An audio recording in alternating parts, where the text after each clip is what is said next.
मुझवण होय जो मलकनी कुलदेवी ने कहवाय ए आवी माता बैठी होय मढमा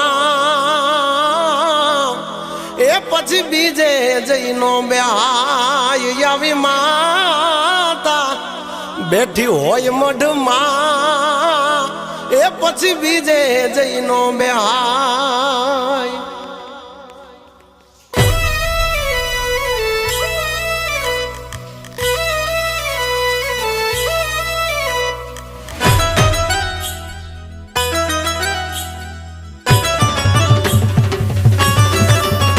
हे जूनू ठेका